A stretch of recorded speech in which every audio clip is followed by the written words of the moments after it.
Bad Mondays. By Handyman. Chapter 4. Home is where the heart is. Handy had been doing some serious thinking about his predicament. Namely, what if this was all real? Now mind, he'd been wrestling with this concept for weeks now since he had arrived in Equestria, but some part of him still refused to accept that it could be true. Alarmingly, however, Handy realized that it was not the rational part of his mind that refused to accept his new circumstances, not anymore. No, rather, it was fear. If he accepted the world as it was presented to him and he didn't, it would mean so many things at once that it would be overwhelming. First off, it would mean one of two things. 1. He was in a completely different universe and world, and there was nothing stopping him from slowly being poisoned by its atmosphere. Despite being here for quite some time, who was to say he wasn't developing some kind of exotic cancer or disease from exposure to a literal alien environment? The second thing it could mean was potentially worse. He was not in another universe, but rather in a different part of his own universe, one where sapient colorful ponies, griffins, gorilla dogs, and honest-to-God magic were not only possible, but quite real and considered mundane. Which, if Handy were a lesser man or a man who based his entire worldview soundly on currently understood physics, would reduce him to a gibbering wreck. Handy was neither, however, so he was merely reduced to a panicking, self-doubting wreck instead. He had been wrestling with this ever since he and Joachim had left Spurbay, and he was not reacting well. Admittedly, he had been purposefully keeping such thoughts at bay during his stay at the town, which ultimately proved wise. Stopping on their journey to the village of Fullsdale, the two of them stopped under a rocky outcropping. The rainstorm had caught up with them, and it was giving the ground a right, proper Scottish drubbing. Handy excused himself while Joachim settled down, citing he was going off to relieve himself. Walking off unsteadily away from the road into nearby trees, Handy collapsed to the ground, clasping the sides of his head. "Oh God, I'm alone here," he screamed internally, breathing heavily. "This can't be real." But it must be. He rubbed his eyes furiously, the downpour soaking him to the bone, but he didn't care. He placed his hands in the muddy ground before him, fingers curling inward, digging into the dirt as if he could strangle the earth itself. "I'm alone on an alien world, and there's no way to get back." Handy clasped his face again, his muddy hands dirtying it as his hair hung down from his head in clumped-up locks. He had no idea how he got here and no idea how to return, or if he could at all. He coughed harshly. The radical change in diet, the exposure, and the sudden change of lifestyle had ravaged him. Whereas before he had hardly ever exerted himself and used his car to get to where he was going, now he had to walk miles upon miles, do heavy labor, and generally be 100 times more active than he otherwise would have been. He had lost a lot of weight, but not in a good way. His body was reacting badly. Joachim had voiced some concern when he noticed the difference, but Handy had waved him off. The pony doctors wouldn't have known what a healthy human his size should look like anyway. Besides, Handy was too proud to have them fuss over him. He'd adapt. It was not as if he was truly starving, and this would ultimately prove healthier in the long run, but he saw fever and being bedridden in his near future. Body shock was not a good thing. He knelt there for some time, the only sound accompanying the human being the apathetic patter of the falling rain. He ground his teeth, riding out the anger and frustration that flooded his being as the thoughts rushed through his head as the final mental safeguards fell under the weight of the evidence. The implications flooded his mind. He had played video games, role-playing games, anything and everything to do with high fantasy and magic, and now that he was basically in a world that contained such things, he found he could do naught but flee from it. Even if the only place he could run to was the denial within his own mind. He smiled grimly at the thought, letting out a short chuckle that had no warmth in it. He was shaking, but it wasn't from the cold. He balled up his fist and punched the tree to his immediate right, doing nothing to the unyielding wood. He saw nothing else to do, and he could no longer hide behind his own ignorance. Slowly he clasped his hands together. "Oh God! What do I do? Dash equals dash. Took your time, Joachim commented, lifting his head as he let out a yawn. He turned to his right as he saw the bipedal form of Handy walk back to the outcrop. Joachim frowned. You get in a fight with the ground or something, he asked. Mud is slippery, Joach, Handy said, shaking, trying to get the worst of the water off of him. Kinda what happens when it rains. He took a cloth from his pack bag and rubbed his face. He looked at his now longer hair in annoyance and felt his chin. Gonna need to cut this soon. Why? Joachim asked. Most human males keep their hair short. Well, shorter than the women do. I usually keep it shorter than most. Doesn't that get cold? Joachim asked, raising an eyebrow. Handy nodded, smiling wryly. I guess, but it's more comfortable. At least I think so, Handy said. Joachim shook his head. I don't get it. You humans don't seem to have that much fur to begin with. Why cut what little you have off? He asked. Handy shook his head, waving his hand. It'd take too long to explain. There's a reason I fobbed off the ponies by pretending I was some disenfranchised nobleman. Joachim mock gasped. Really? You mean you aren't some exotic foreign noble? I'd have never have guessed. Joachim said with a shit-eating grin. No, but seriously, your entire species cuts the fur off their bodies? That's kind of messed up. We don't. Handy sighed, rubbing his forehead. We're all born naked with barely any hair. It's one of the reasons we wear clothes all the time. Hey. Joachim rubbed his chin. Which he technically didn't have because, you know, beaks. Seems strange. We used to have fur, well, our distant ancestors did really long time ago. Then is that why you humans started wearing clothes? Because you lost your fur? Joachim asked contemplatively. Or did you lose fur because you started wearing clothes all the time? Handy said, a shocked expression on his face. As far as he knew, that was actually one of the bigger questions about the evolution of Homo sapiens. Why exactly did we lose almost all of our hair? We don't know actually. It's one of our mysteries. Joachim did not look pleased at the answer, but he didn't press it. Instead, he decided to inquire about other things. So, what's the other reasons? He asked, idly chewing on a rabbit leg he had been roasting over a small fire. Handy was amazed he could get one lit in this weather but was grateful all the same as he warmed himself. What? You said your furlessness was one of the reasons your people wear clothes all the time. What are the others? Handy didn't respond immediately. Because we greatly value our privacy, Handy said at last. It was truly only part of the reason he thought of, but it would suffice. That includes our naked selves. We simply aren't comfortable with it as you or the ponies would be. And yes, I know this makes my species sound like prudes, but it is very difficult to put it into words. You'd have to be one of us for a while to understand. We have a lot of weird rules about dress standards and norms, and it differs from human culture to culture, but that's the common thread. Joachim snorted. Useless. That doesn't make any sense. Handy shrugged. Take it or leave it. Like I said, I don't think you'd understand, he said, scratching his chin. He had a nice burr going on there, but it was getting itchy. He would need to find a razor soon. Sides, what are you griffins like? What? Griffins, Handy repeated. You don't talk much about your people, and you're the only one I've seen so far. What are you guys like?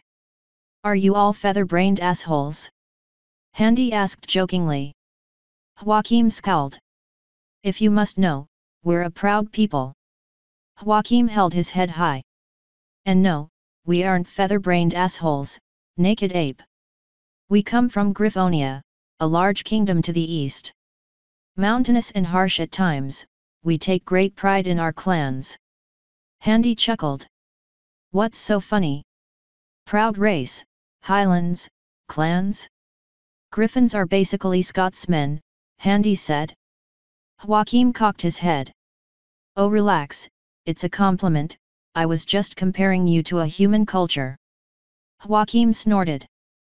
So what brings you so far from home? Handy asked, taking another piece of cooked rabbit, its meat crunchy. Probably been on the spit too long. Not good when there was so little meat to be had, but he wasn't going to complain. Meat was meat. Joachim visibly stiffened. Handy failed to notice this, his own faraway gaze lingering on a puddle being bombarded with heavy raindrops. Wanderlust, Joachim said. Handy looked at him. You're just out exploring, he asked. Joachim nodded. I'm not one to stay in one place for long. He looked up to the sky. The sun was getting awfully low. Anyway, looks like we aren't getting any more distance done today. He yawned. Best get some rest, Joachim said, curling up on the ground and covering his face with a wing. Handy considered the fact that the bird had finished the conversation pretty quickly. But he didn't press matters. If he didn't want to talk, he didn't want to talk. He shifted to try to get comfortable and pulled out a rather thick travel blanket from his pack, shivering. He fumbled in the pocket of his robe, pulling out the expensive brick that used to be his phone. He hit the power button and, faithfully, it turned onto its nice, shiny, cracked, white screen. Handy grimaced and replaced the phone in his pocket, unsure of why he even still kept it. Because it's mine, he reasoned. He reasoned. He hated phones, but ever since he got his smartphone, his tune had changed. Not by much, but enough. In his enthusiasm, he had filled the entire phone with as much music as he could reasonably get away with, which was odd since he had rarely, if ever, listened to it. He had at least 6 hours of classical, some traditional, 5 minutes of dubstep. He still wasn't sure why he had that various other genres, as well as the odd song he liked that didn't really fit with the rest. He shrugged. Now he'd never get to listen to it. ===. Oh, you've got opportunity in this very community. Oh, fuck off, Handy said under his breath. Handy had been expecting many things upon arrival at Fullsdale. At the very least, he had expected the cautious xenophobia of Spurbay when he had first arrived with Joachim, or even the sheer terror that he had inspired in the few traveling ponies they had met on the way there. Honestly, all he did was smile. That was it, no more smiling for anybody. You right there? Want a smile? Well, you can't handle a smile. Unless he actually wanted to scare ponies, the pansies couldn't handle a simple pair of canines. He's Flim, he's Flam. We're the world-famous Flim Flam brothers. What he had not been expecting was the pony equivalent of snake oil salesman. Well, that and a spontaneous musical number that seemed entirely unscripted and participated in by just about everyone in the town. That was just spooky to witness. Hell, looking down, he saw Joachim moving side to side to it. He shook his head, his respect for the griffin decreasing by the second. Traveling sales ponies nonpareil. Those ponies spoke French. Handy's worldview was shattered. He was done here. He shifted his weight and rose from the bench he had been sitting on, tapped Joachim on the shoulder to get his attention, and jerked a thumb back behind the nearest house. Joachim looked confused for a moment before following. So I have decided we are not going to be working for them, Handy said definitively. What? Joachim said, shocked. Why not? Because it is fucking ridiculous. What's ridiculous about it? Joachim said, looking back. They are literally assholes in striped shirts and corn hats singing to a crowd to work them into a frenzy into buying shit that is probably defective. I know charlatans when I see them. Oh come on. Joachim pleaded, claw outstretched for emphasis. I can vouch for these guys. Hell, these are the ones I bought the salve from in the first place. Handy perked up. Really? He asked. Yeah, I mean, I had no idea these were the merchants I had heard about, but if we work for them, we might get more of the stuff on the side, Joachim said. Handy considered it. Salamander salve was incredibly useful. Also, it felt amazing. Like, really amazing. Handy had found himself wanting to use some of it just for the sake of it. Alright, but seriously, they'd better not go off on another one of those musical numbers. What? The Griffin asked. The singing. They started singing out of nowhere, and everyone joined in as if it was a practiced and rehearsed Gaiety Theatre play. Joachim blinked. That's normal, Joachim replied. Handy stared incredulously. Normal? Yet. Don't they sing in the human lands? He asked. Handy's mouth opened and closed several times, trying to formulate a response. That this sudden unscripted pantomime could be pulled off naturally without so much as word one about practicing beforehand was not only considered normal but expected astounded him. He rubbed the bridge of his nose. Roll with it, man, just roll with it. Handy looked back at Joachim. Never mind, let's just go offer our services. The pair of them walked back into the center of town as the song died down and excited ponies walked off with orange bottles in their muzzles. Several of them looked up at Handy and reacted with shock. Handy merely shook his head. Surely they weren't so distracted they didn't notice the 6-foot naked ape in their presence this whole time? But there we have it. The two surprisingly tall unicorns were busy chatting idly to each other when the pair of them strolled up. Oh, look what have we here, oh brother of mine. More customers, said the unicorn with the, quite frankly, magnificent mustache. His brother turned and greeted us. Ah, good, you're here. We were about to close up for the day, the other unicorn replied. Handy could tell already he was going to have a hard time telling the two apart. They were both cream-coated, had red and white manes, and their cutie marks were the same. Mustache Pony had a full apple with a piece cut out of it, and the other one, who he assumed was younger because he lacked his brother's magnificent facial hair, had an apple slice on his flank. Mayhap we can tempt you fellows into purchasing our, the younger brother looked at Joachim strangely, which Handy entirely approved of. About time he wasn't what drew Sumpany's suspicious curiosity. Brother of mine, I dare say we have a repeat customer before us. Mustachio Pony responded before looking at Joachim. His eyes slowly grew wider. Oh dear, I do believe you are correct. Oh look at the time, brother of mine. Isn't it time we should be moving on, the pony said, backing up slowly to the wagon behind him, magically pulling a tarp over the crates inside of it. What? Hang on a minute, wait. Joachim pleaded. We're here about the job. That caused the unicorns to stop. You wanted a few ponies to help you out with your caravan, right? Protection and labor, right? Joachim asked. I bought some of your salamander salve before. Great stuff. Myself and my friend here are both fans. We'd be happy to work for you, Joachim said. The two unicorns looked at each other for a moment. Handy immediately felt nervous. He crouched to Joachim's level. Are you sure about this, Joach? These ponies are awfully jumpy. Joachim shook his head and whispered back. Oh come on. I'm a griffin and you're a whatever the hell you are. You should be used to ponies not reacting well to the pair of us. Handy grimaced but did not press the matter. Oh, excellent.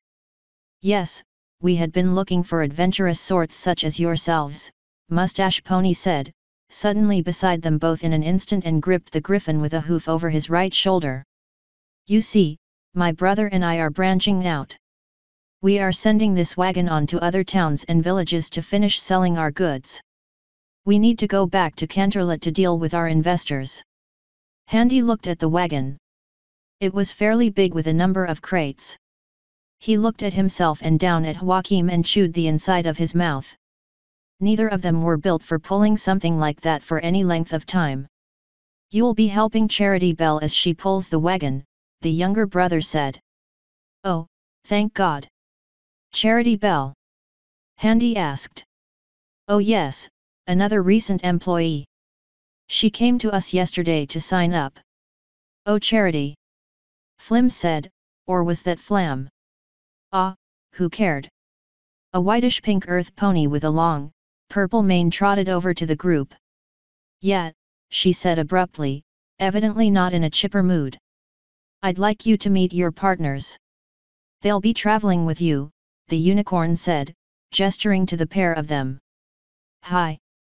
I'm Joachim. Charity just looked at Joachim with disinterest but did a double take, blinking furiously when she noticed Handy. He sighed heavily. You know, getting treated like you sprouted a second head got old after a while. Honestly, how in the hell had she not noticed him until now? He kind of stuck out. And I'm Handy, he said, extending his hand and bending over a bit. The earth pony was hesitant for a moment before smiling lightly and shaking his hand with her hoof. Pleasure, she said. Handy sensed a bit of uncertainty in her voice and something odd in her eyes. Shifty ponies. Shifty ponies everywhere. If that's all, boss, she asked, turning back to Flam. Flam. Whatever. Au contraire, we actually need to be going now. The wagon is in your care. Now you know the rules, the unicorn stated before Brother Makasamestak piped up. These goods are in clearance and need to be sold before the end of the month. You'll get to keep the profits after paying your fellows here their share of course, and when you return to us, you'll get that position we talked about. The mayor looked between the brothers and Handy before nodding. I understand. So we're setting off now then, she asked. Indubitably, my dear. Mustache Pony said before his brother spoke in his place. I'd advise you hurry your pace. I believe we've sold all we're going to sell here in Fullsdale. We need to get a move on if we want to catch the train. Indeed, brother of mine, said the younger one, magically tying a knot in a coin purse he put inside his saddlebags. You do us proud, kids, he said as he trotted off, Mustache brother not far behind him, tipping his hat to them.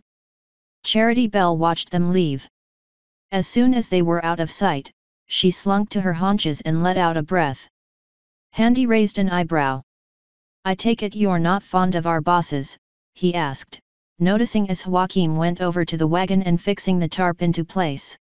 He had a sneaking suspicion he was trying to see if he could snag a loose bottle of salve out of the crates, for surely those were the bottles he saw.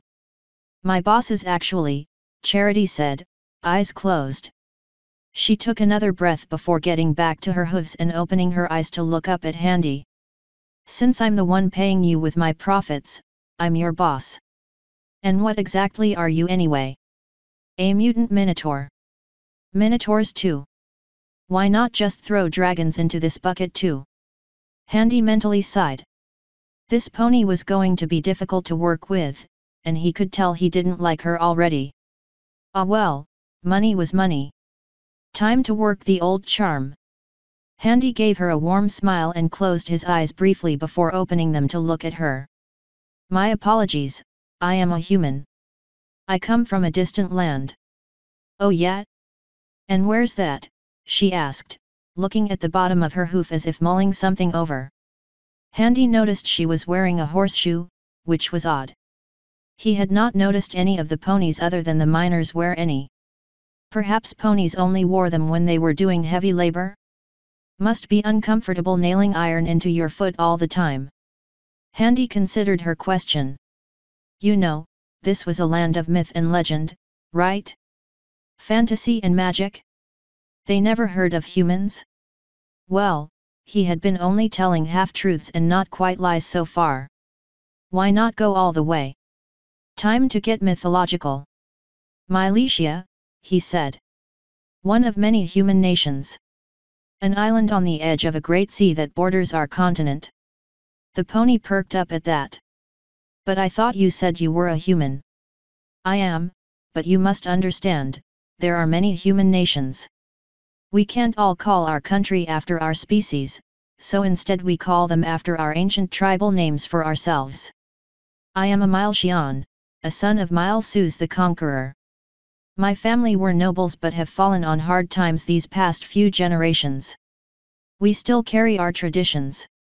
I am currently here in Equestria, lost, so I make my way as an adventurer and a fortune seeker. Charity eyed Handy for a moment, as if considering what he said. Then how did you get here? She asked. A reasonable question, but Joachim stepped in to answer it. Oh, you'll love this, he said, shit-eating grin activated and at the ready. Handy groaned audibly. You not up to telling her? Okay then. Wait, Joachim.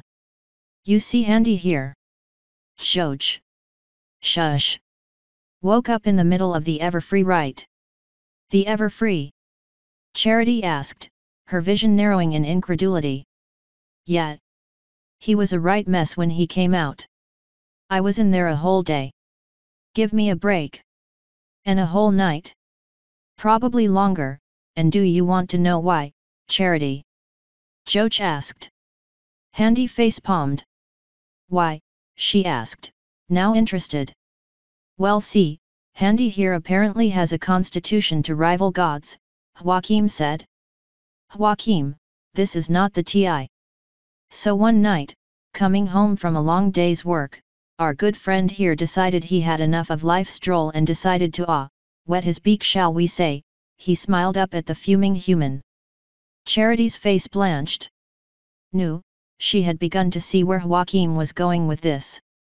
Yeeb. Joachim stated. Handy here got so drunk, so incredibly drunk he went for a stroll. Handy face-palmed. And crossing oceans and who knows how many miles of land, ended up here in Equestria, and woke up in the middle of the Everfree. That's ridiculous, Charity said, but her face was cracking, trying to suppress a smile. Aha, you mean to tell me, in one night, he got so drunk he traveled across continents and oceans? That's impossible. Joachim raised an eyebrow and turned his head, which was now 65% shit-eating bird grin, to face Handy. Handy, now flustered, looked at the ground. It wasn't just one night. Excuse me. Charity said, trying to suppress a chortle, for she could no longer suppress a smile. My hair wasn't this long before my stupor, and it was winter. Didn't quite catch that. She leaned closer for him to speak up. Weeks. All right. I went on a drunken bender that lasted weeks. I am missing nearly an entire season's worth of memories. I got so drunk I had an adventure that took me to a land that is literally entirely unknown to me on the far side of the goddamn world. Handy shouted, thoroughly embarrassed. I always knew I could take a substantial amount of drink without losing my senses or even my memories. More so than my father could at any rate. But I never did, but one night I decided fuck the world and got drunk beyond legendary proportions, and now I am stuck here in Equestria with pigeon shit here making a mockery of me, and worst of all is that I don't even know why I did it. Charity just stared. Joachim roared with laughter at Handy's reaction. The human growled and bared his teeth. That made Charity flinch just a bit, but she soon got over it, barely stifling a laugh herself. To be fair, he hasn't touched the stuff since. Even when he was serving as a bartender, Joachim said. Would you? How would you like it if the boot was on the other foot? Pa, human thing. Fuck you. Joachim roared again with mirth. Charity was now laughing openly too. Handy stalked off. Dash equals dash. The three of them made good progress for the rest of the day. Well, good progress after Joachim and Charity were done going back and forth at Handy and making the journey seem longer than it was. Their trail took them through a long trade, flanked on either side by tall pine woods, leaving the three of them largely to themselves. Joachim took to flying above the treetops to keep an eye out for any trouble, leaving Handy with the earth pony who was pulling the cart with an ease that surprised him. So, Handy. Oh, here we go. As much as he hated her right now, charm mode was easily best mode, so he stuck that gentle smile on his face and played his part. What's your home like? Handy pondered that for a moment. Might as well continue with his mythological shtick. Lonely and melancholic mostly, he said. It is a land of rolling rolls, where the lakes are as deep as the mountains are tall, mist covers the land at twilight, where the moon is masked by eternal clouds and sunshine dimmed by rain. We Milesians are considered mad by most of our kin, for all our wars are merry and all our songs are sad. Charity seemed to wilt, her ears drooping back. Oh, sorry, she said. My, whatever for? He asked jovially. I don't mean to be rude, but your homeland sounds terrible. It really isn't. It is close to our hearts, and we do love it so. Indeed, such is our love of it that it has spawned our reputation for saints and scholars, for when there is so little warmth in the land, we find warmth in the mind. But, it sounds so sad. We enjoy the sadness. Why? She asked, now concerned. Do your people not know love and friendship? Handy laughed. My little pony, of course we do. But how can we not love our sadness too? We are born into it, it is what we breathe, and it is infused in our blood, which is red, as sure as the sun shines. Home is where the heart is after all. But surely you can at least change your weather so that it is not always so dreary at the least, she pleaded. Handy shrugged. More of this weather control nonsense. We cannot control the weather where I am from. It does what it wilt, and we have learned to live with its tyranny, he said. Charity looked to the ground as if digesting what he had told her. She looked back up at him and... Was that worry? Fear? Oh dear, he'd gone and frightened a pony again. Maybe he laid it on a bit thick. You said your people know of love, right? She asked. Handy nodded. I don't see how with a country like that, but if such is true, do you have a special some pony waiting for you at home? She asked, looking concerned. Handy snorted. That's a tad bit personal to ask, but if you must know, my dear, no, I do not have sweetheart awaiting for me back upon my home shores. She looked disappointed. Now that just confused Handy. He was about to inquire further before Joachim landed before them. We got trouble, he said, a concerned look on his face. What is it? Charity asked. Handy readied his staff. Pegasi, 6 of them, in 2 pairs of 3. They're trailing green cloaks behind them. Thieves? Handy asked. He had learned a lot from the fight in the caverns, namely when fighting tiny horses, stay the fuck away from their kicks and you're golden. Now, flying horses on the other hand. I don't know, but they seem to be converging on our location. Handy smacked his forehead and groaned. Of course they did, Joachim, they've been following you. They noticed you were following the road through the forest and figured you were protecting something. His mind raced. We need to get off the road before they find us. Charity said, panic biting at the edge of her voice. Handy looked at the road before them, his face frowning. That may not be an option, he said and gestured ahead with his stick. 3 more ponies trotted down the road towards them, coming around a bend in the road. They wore green cloaks and hoods. The cloaks bore an image of a crescent moon with a silhouette of a pine tree imprinted upon it. Looking up, the Pegasi were now hovering above them, still high above the treeline but with a clear access to the small party should they decide to dive in to attack them. Thornwood Patrol. Stay where you are, one of them shouted. The party really had no choice to obey, they couldn't get off-road, and Charity was still hooked to the wagon. Joachim looked about him nervously as the 3 ground patrol ponies closed up on them. The lead one, an earth pony, lowered his hood. I'm Sergeant Halfpenny. Terribly sorry about this, but we've been on high alert searching for criminals trading in illegal goods. I'm afraid we're going to need to search your wares. Joachim slowly extended his wings and moved slowly back to the wagon. Handy gripped his stick and stood in front of Charity. We're only trying to get by here. How do we know you're really officers of the law and not brigands with matching coats? Handy asked, his eyes darting from pony to pony. Okay, 2 earth ponies, strong. That one there's a unicorn, weaker but the magic might be a bit of trouble. His eyes darted upwards. Pegasi, fast and aerial. My best bet is getting into the woods, their flight will count for naught. Halfpenny sighed. Private, he ordered. Sir, the female unicorn said. She pulled down her hood and magicked out a pendant with a seal of the sun and moon upon it in gold. Joachim clicked his beak. Pony feathers, he swore. Handy didn't like the sound of that, sounded like Joachim thought it was legit and authoritative.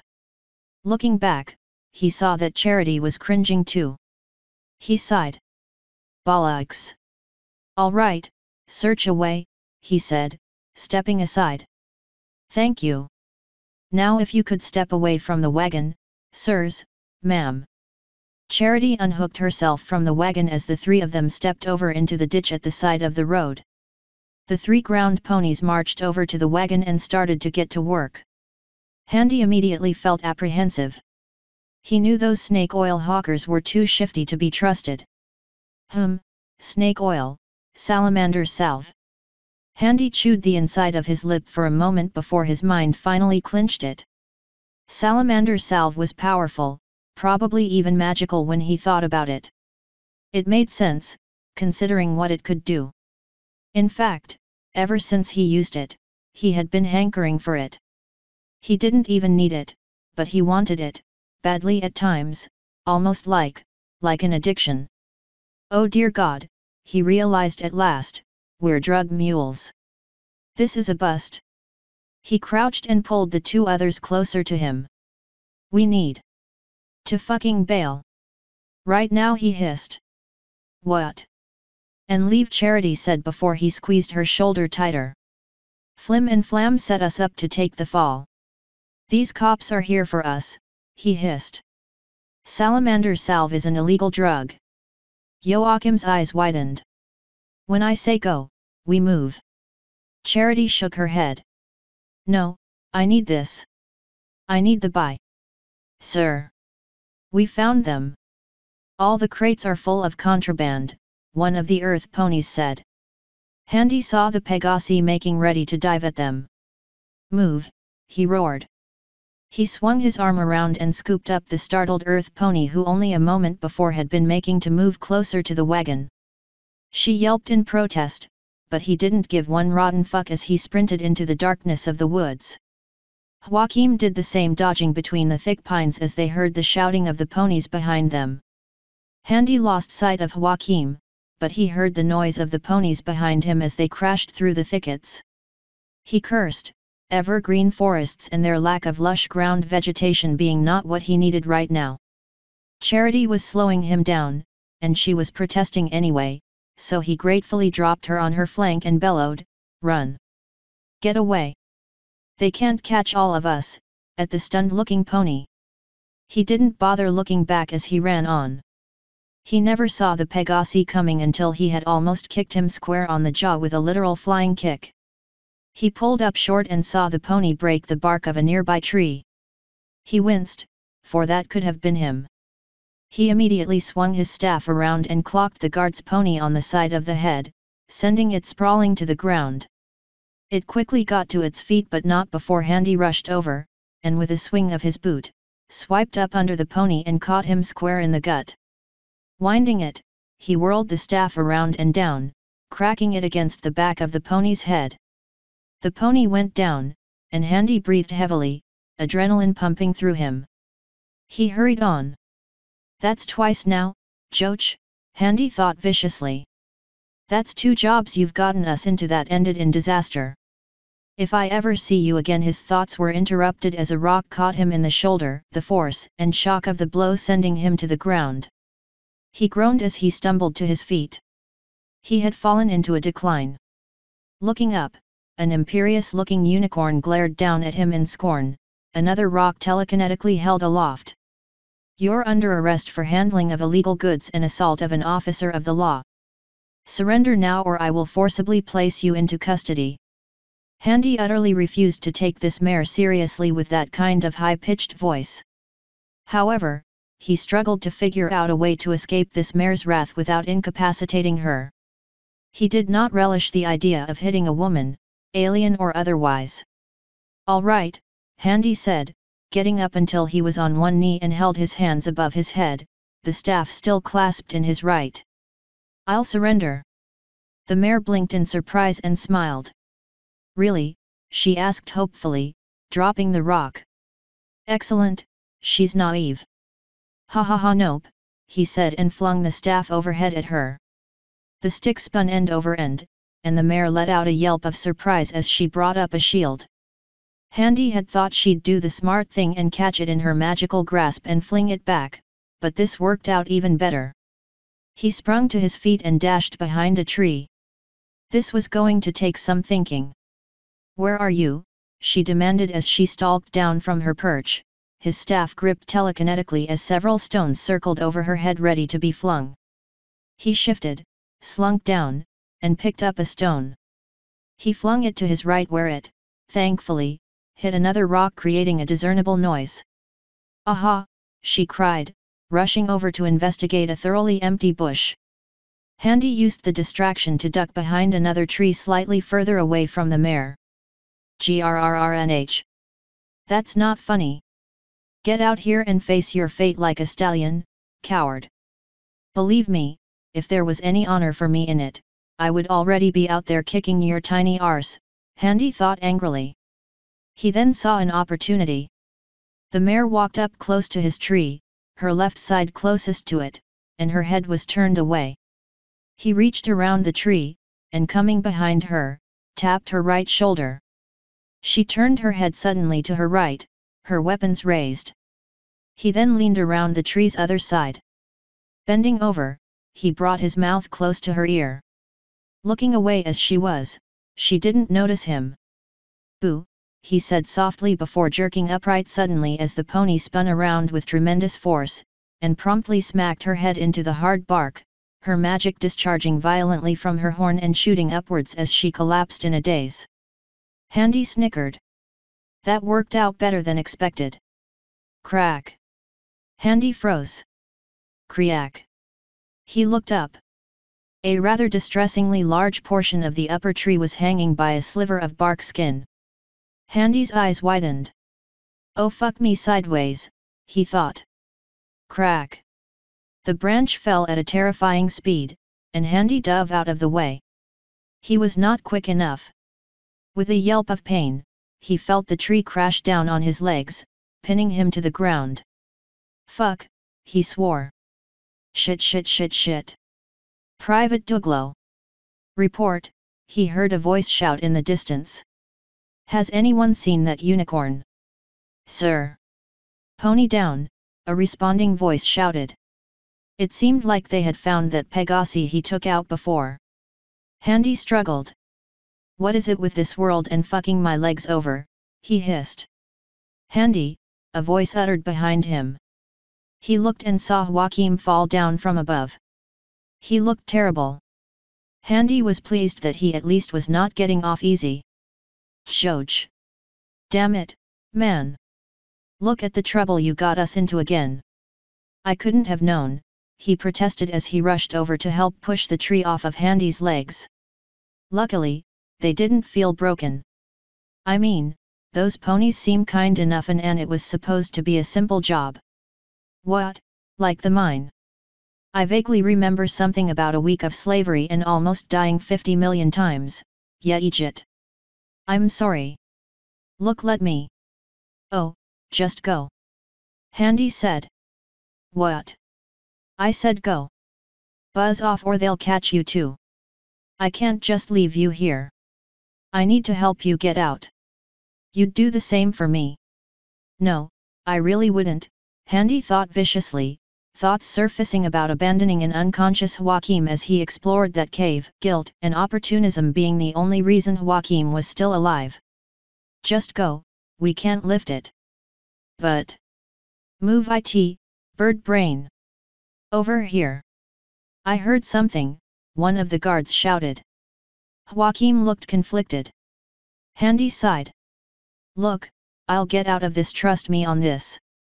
Now get out of here, we'll meet up again sometime, he said. Because I know the universe isn't done fucking with me yet. It never is. Now go, he said, shooing Joachim off. He took a few steps back, looking at the forest towards where the sounds of the guards' ponies emanated. His wings opened up as he looked back at Handy. Sorry, he said at last. Handy didn't even look at him.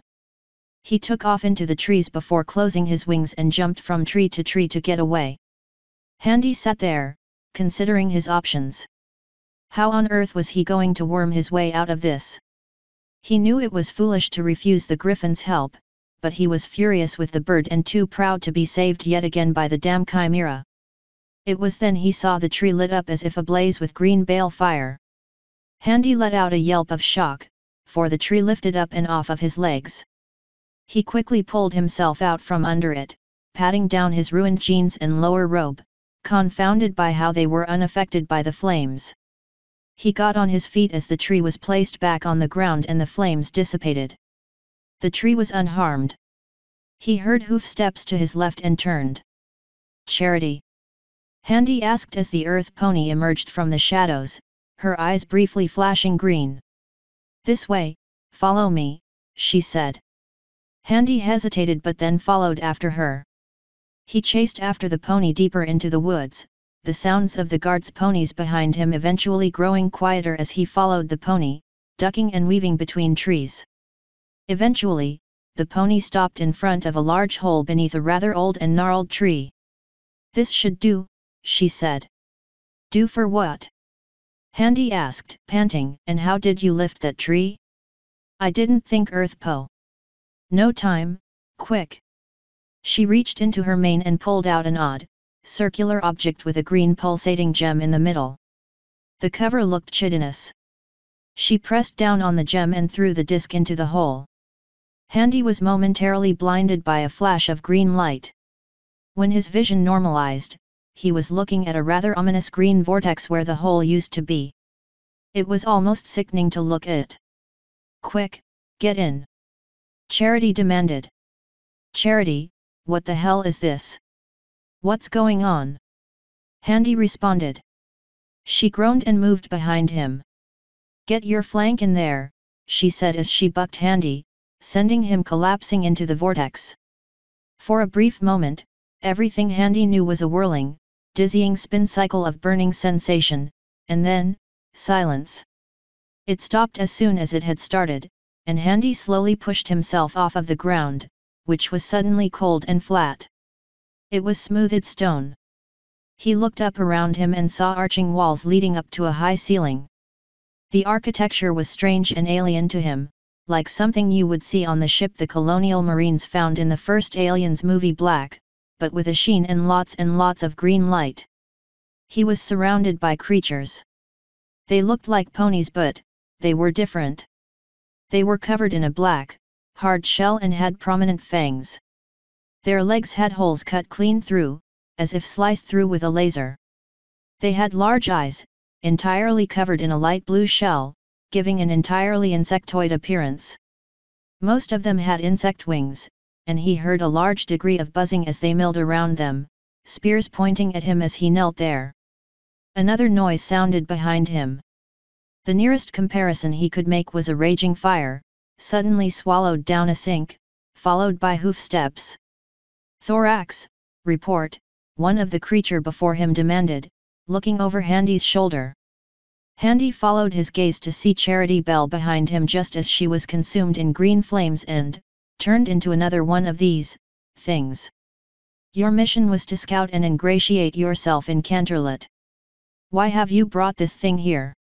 Captain, I am also responsible for bringing any threats to the throne to the kingdom's attention, the thing that used to be Charity Bell answered.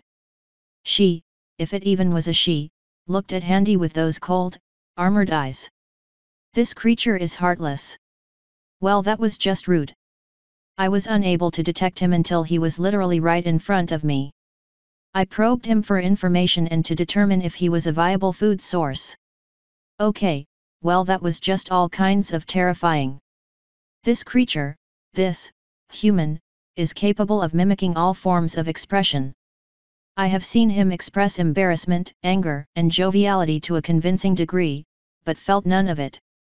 He is null, a space that does not exist. What? Handy asked. He was smacked on the back of his head by one of the creatures. Silence.